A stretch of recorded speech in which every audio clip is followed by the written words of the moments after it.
मैंने 100 टॉपर्स से पूछा कि यार वो ऐसी कौन सी हैबिट थी, एक हैबिट जिसने सबसे ज्यादा कंट्रीब्यूट किया टू योर सक्सेस। मैं एक्सपेक्ट कर रहा था कि कोई कुछ बताएगा कि मेरी क्वांट बहुत स्ट्रांग थी तो मैंने ऐसे कुछ किया, या फिर मेरी वीआरसी बहुत स्ट्रांग थी तो मैंने वो किया। बट सरप्राइजिंगली किसी ने ऐसा कुछ नहीं बोला। It was honestly quite surprising. And then I asked myself the same question. मेरी कौन सी ऐसी हैबिट थी? Here are those 5 habits that they shared. Number 1 is genuinely shocking. Number 5, read something completely unrelated to cat or academia, stuff like that. यहाँ पे मैंने उनसे पूछा कि यार ऐसा क्यों? जब आप एक आरसी पढ़ रहे होते हो तो आपके दिमाग में बहुत सारी चीजें चल रही होती हैं। मेरे पास लिमिटेड टाइम है इस आरसी को सॉल्व करने के लिए एंड बहुत सारे क्वेश्चंस हैं, तो थोड़ा जल्दी पढ़ते हैं इसको जिससे क्वेश्चंस पे आ सके। इससे वीआरसी स्ट्रांग नहीं होती है। जब आप कुछ रैंडम पढ़ते हो, and I am not talking in shorts or something like that. I'm talking full-fledged long articles. So you are just trying to make sense of what you are reading. That's it. बस आपके दिमाग में वही चल रहा होता है and उसी से VARC स्ट्रांग होती है। बिकॉज तभी आप genuinely information को absorb करने पे फोकस कर रहे होते हो, not consciously, subconsciously.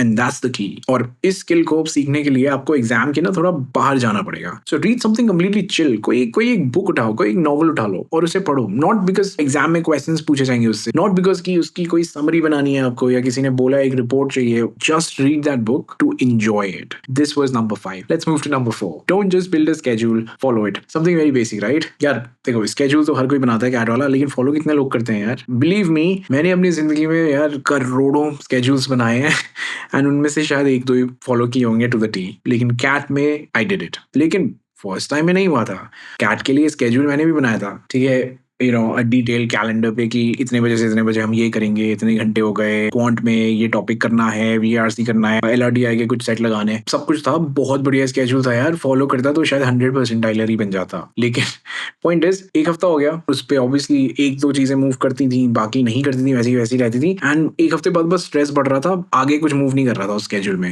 एंड यहीं पे इनसाइट है, टॉपर्स के स्केड्यूल्स ना अनरियलिस्टिक नहीं थे। ज्योमेट्री एक हफ्ते में खत्म, पूरी क्वांट का सिलेबस एक महीने में खत्म, ऐसा कुछ नहीं कर रहे थे वो।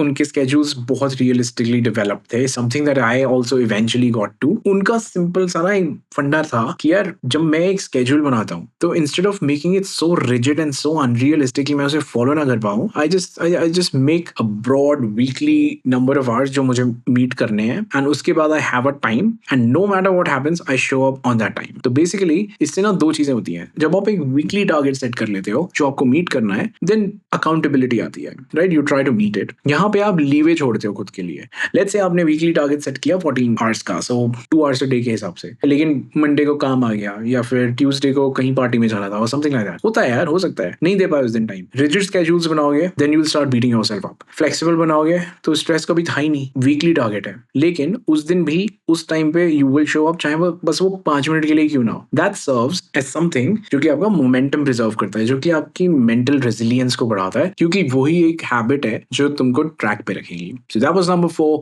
Let's move to number 3, मॉक्स।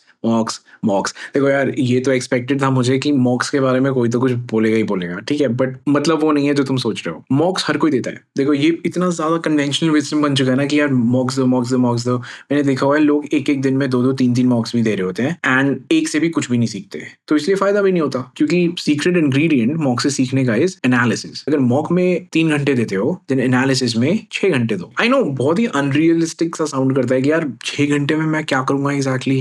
Will come to that, but इससे पहले थोड़ी मॉक फ्रीक्वेंसी की बात कर लेते हैं, then will circle back to this. So hold that thought. As far as mock frequency is concerned, अभी बहुत टाइम है, लेकिन मॉक्स जल्दी देना शुरू कर दो, स्टैमिना उसी से बनता है। तो टारगेट करो यार कि 1-2 मॉक्स दे लो इस महीने, मई में 2-3 मॉक्स दे लो, जून से 1 मॉक पर वीक के हिसाब से आप शुरू कर दो। उसके बाद धीरे धीरे आप रैंप अप कर सकते हो, वो बाद में देख लेंगे, but for now this is what you should B targeting. And मॉक्स का ना एक टाइम फिक्स कर लो। तो कैट का एग्जाम सबको पता है संडे को होता है, राइट? संडे को 3 स्लॉट्स होते हैं, सुबह 8:30 का, दोपहर को 12:30 का और शाम को 4:30 का। संडे को एक टाइम उठा लो and then just show up. Habit बनाओ, स्टैमिना बनाओ, मॉक्स देने की हैबिट में आ जाओ। एंड आई नो संडेज को टाइम डिवोट करना to this sounds awful, but कर लो यार। 1 साल की बात है, सारे 99% आइलर्स करते हैं। लेकिन coming back to the analysis part of things, analysis पे फोकस ट्रम्प्स एवरीथिंग। 2 घंटे का अगर मॉक है तो तुम 4 घंटे एक्चुअली उसकी एनालिसिस करोगे कैसे? जब आपका मॉक हो गया, सबसे पहले क्या देखते हो? सबसे पहले कितने सही कितने गलत, क्या स्कोर रहा, ऑल दैट। फिर देखते हो कि अरे ये क्वेश्चन तो सही था यार, ये गलत कैसे हो गया and all that. And you basically start going through a list of questions and you see क्या क्या गलत किए, ओके इनको कैसे सही किया जाता था, एंड यू मूव ऑन। अरे ये तो देख लो कि जिन क्वेश्चंस में तुक्के मारे थे, उनमें किसमें तुक्का काम किया और वो क्यों काम किया, और जिनमें तुक्के गलत हो गए उनमें सही क्वेश्चन स्ट्रेट एरो वाला आंसर तो देख लिया तुमने, बट क्या उसमें कोई ट्रिक लग सकती थी? स्ट्रीट स्मार्ट बनना है, रिमेंबर क्या ऑप्शंस एलिमिनेट हो रहे थे वहां पे? अगर करना चाहो तो कर पाओगे, ये सब चीजें देखनी पड़ती हैं बाद में। और इन्हीं तरीकों से जब तुम हर क्वेश्चन को एकदम तोड़ मरोड़ के बिल्कुल सोचते हो ना कि इसको मैं और जल्दी कैसे कर सकता था, that's when you start discovering patterns, that's when you start discovering तुम्हारी थिंकिंग में क्या क्या गड़बड़े थी, क्यों तुमने ऑप्शन एलिमिनेट किया but may be option eliminate हो रहा था, द लॉजिक वाज रॉन्ग। ये सब चीजें डिस्कवर करनी होती है एनालिसिस ढंग से करने में।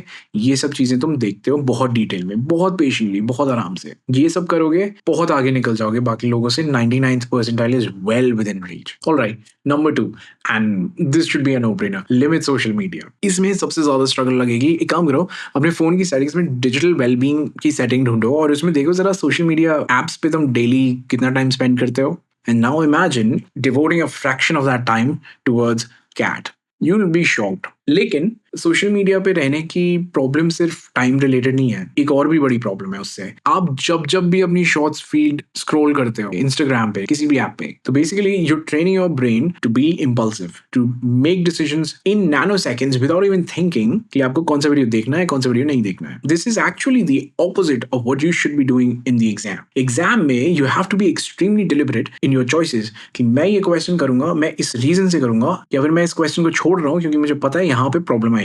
ठीक है, अगर आप इम्पल्सिव हो गए वहां पे, देन वहां पे भी आप क्वेश्चंस भी इम्पल्सिवली उठाओगे। ये देखने में अच्छा लग रहा है, उठा लो, सोचा नहीं समझा नहीं, बस देखने में लगा कि हाँ ये कुछ वैसा था, उठा लिया। बाद में पता चला 15 मिनट बाद कि यार शिट ये तो सॉल्व ही नहीं हो रहा, 15 मिनट भी चले गए, इट्स गेम ओवर। एक और प्रॉब्लम भी है, इम्पल्सिव तो होते ही हो, साथ साथ अटेंशन स्पैन भी कम होता है। अटेंशन स्पैन कम होने से प्रॉब्लम इसलिए है, एक लंबे आरसी में अटेंशन भटकेगी, टाइम लगेगा, पैराग्राफ्स को बार बार पढ़ोगे, टाइम वेस्ट करोगे, उसके बाद भी इंफॉर्मेशन अब्सॉर्ब नहीं होगी, and that's just going to break the first section. First section जब ब्रेक होता है ना, तो एक बहुत ट्रिकी सिचुएशन बन जाती है, because then you basically start doubting yourself, and बाकी के दोनों सेक्शंस भी खराब हो जाते हैं। Let's come to the number 1 most shocking advice, and I was not expecting this. अगर तुमने अपनी कैट प्रेप को बहुत ही ज्यादा सीरियसली ले लिया, then you will 100% fail. Chill करते रहो, लाइफ भी इंजॉय करते रहो, while doing justice to your cat schedule, of course. Keep smiling the entire time. Enjoy the process.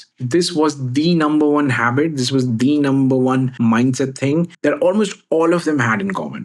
At first glance, I was like, यार ये क्या है? ये कोई हैबिट थोड़ी है यार। देखो, जब आप कैट के लिए प्रिपेयर कर रहे होगे, life is not going to be easy. ठीक है, जस्ट बिकॉज आप कैट के लिए प्रिपेयर कर रहे हो, life is not going to become a bed of roses for you. कभी आप थके हुए होगे, कभी आपकी किसी से लड़ाई हुई होगी, कभी आप सैड हो गए, कभी कुछ हो गया, कभी आपका ब्रेकअप हो गया, समथिंग, कुछ ना कुछ आता रहेगा, कुछ ना कुछ चलता रहेगा। कभी आप वेकेशन पे जाना चाहोगे दोस्तों के साथ for weeks at a time, कभी फैमिली फंक्शंस आएंगे। इनफैक्ट अक्टूबर में दिवाली आती है, नवंबर में शादी का सीजन शुरू हो जाता है, तो कैट से पहले ना ऐसे मौके बहुत सारे आते हैं जिसमें मतलब कोई बहुत आराम से फिसल सकता है। And this is the number one reason why you actually need to enjoy the process. क्योंकि यार आप अगर एंजॉय ही नहीं करोगे ना उस प्रोसेस को, तो आपके लिए बहुत आसान है यार फिसलना। एक मिनट के लिए forget all these external stuff. CAT के ही अगर प्रेप के प्रोसेस को देखोगे तो उसमें भी यार अप्स एंड डाउन्स आएंगे। कभी आपके मॉक स्कोर्स बहुत ज्यादा जंप कर जाएंगे and next month they will fall so low कि आपको समझ ही नहीं आएगा कि यार ये हो क्या रहा है। कभी आपने ज्यादा सीरियस हो गए तो आप बर्न आउट भी हो सकते हो। Point is,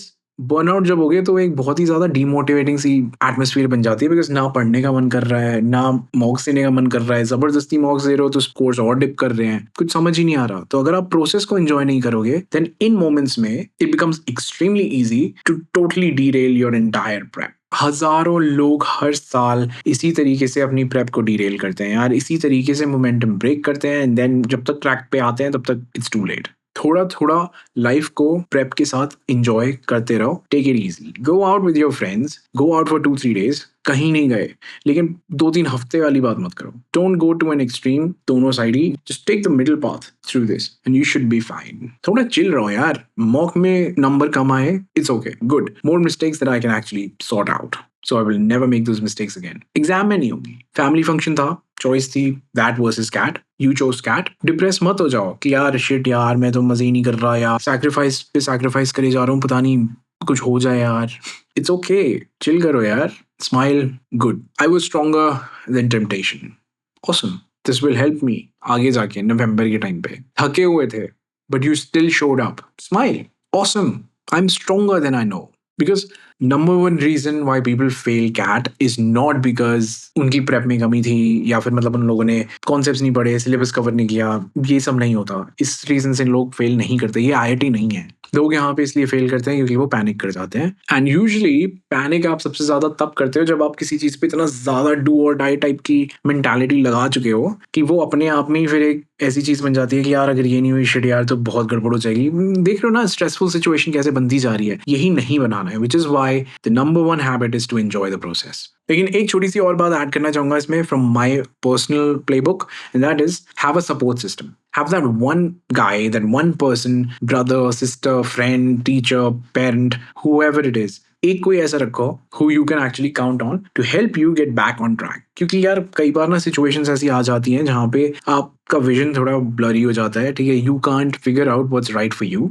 you need that one person who you can actually trust, who you can count on कि वो आपको सही राह पे ले आएगा। And thing is it can even be a stranger. So अगर आपको लगता है कि आप पढ़ नहीं पा रहे हो या फिर कोई प्रॉब्लम आ रही है, कोई ऑब्स्टिकल आ रही है, कमेंट में डाल दो। इस चैनल के लेटेस्ट वीडियोस में I will go through it. And काफी अच्छी कम्युनिटी है यार। एमबीए एक बार हो जाता है उसके बाद सब बदल जाते हैं, बट तब तक काफी चिल है। सो बिना हेजिटेशन के कमेंट करो, we'll sort it out and help you the best we can to get you on your way. Good luck. I really hope you make it through this year.